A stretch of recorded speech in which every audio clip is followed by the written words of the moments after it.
وسلامتهين دمان حبناها جديدة مدح بنان كلا دوان دورشوين كلا وضع كن إلى واتنك كوي إلى واتنك وما أنت هل كان سويمد سيد الله سعطان وحل يدين إجمالي هول قرن أو مهم أو أهدلك يدتك صوماليات وحل يدين كسر دحول حشي بالشدة الصوماليات يضع idinku aaminay maamulka iyo maareynta doorashooyinka dalka ee 2022 walaalayaal waxa la idinkaga fadhiyaa in aad si madax bannaan hufan ku salaysan cadaalad daahfurnaan aad u wajahdaan mas'uuliyidiina si ay u dhacdo doorasho xor iyo xalaal ah taas oo aad loogu ilaalinayo inay soo galaan kooxaha nabadiidka ama argagixisada gudiyada madax bannaan ee doorashooyinku waxay lafdhabar u yihiin gaaritaanka doorasho qanciso dhammaan ummadda Soomaaliyeed kana hufan musuqmaasuq isdabamar iyo cadaalad darro waxaad waajib gaar ah iska saartaan ilaalinta qoondada haweenka oo la rabo inaysan ka yaraan 30% sida ku xusan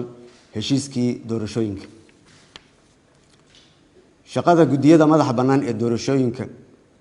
waxay ku salaysan tahay heshiiskiyadii iyo habraacidii ay gaareen golaha wada tashiga qaran sidoo kale waajibaadka iyo habmaamuuska gudiyadu waxay ku qeexan tahay habraaca doorashooyinka oo ay ku heshiiyeen golaha wada tashiga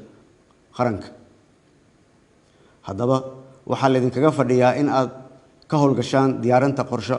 howleedkiina xeerarka iyo habraacyada kale ee muhiimka u ah gudashada waajibaadkiina haddii aan dib u milicsado marxaladihii kala duwanaa ee la soo maray heshiisyadii doorashooyinka howlahaas waxay ka bilaabmeen shirarkii Samareeb 1 2 iyo 3 oo ay golaha wada tashiga qaranku yeesheen laguna soo gunaaday magaalada Muqdisho 17kii Sebtembar 2020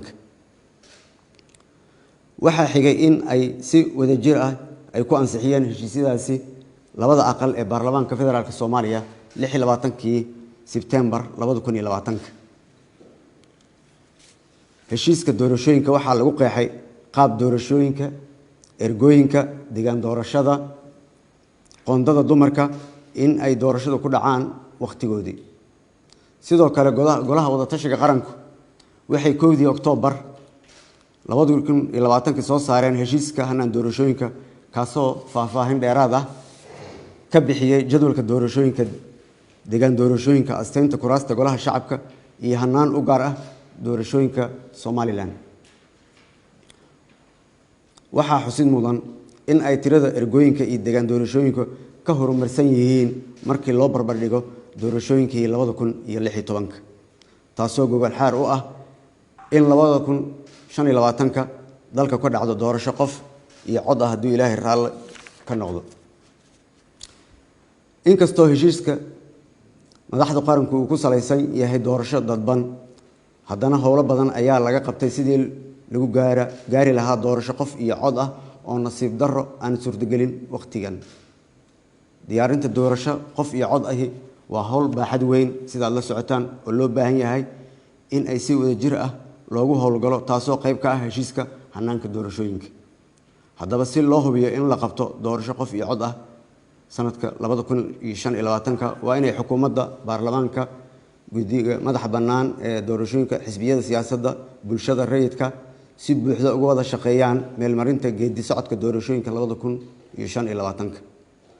ugu dambeyn waxaan idinkula dardaarmayaa in aad u gudataan waajibaadka culus ee idin saaran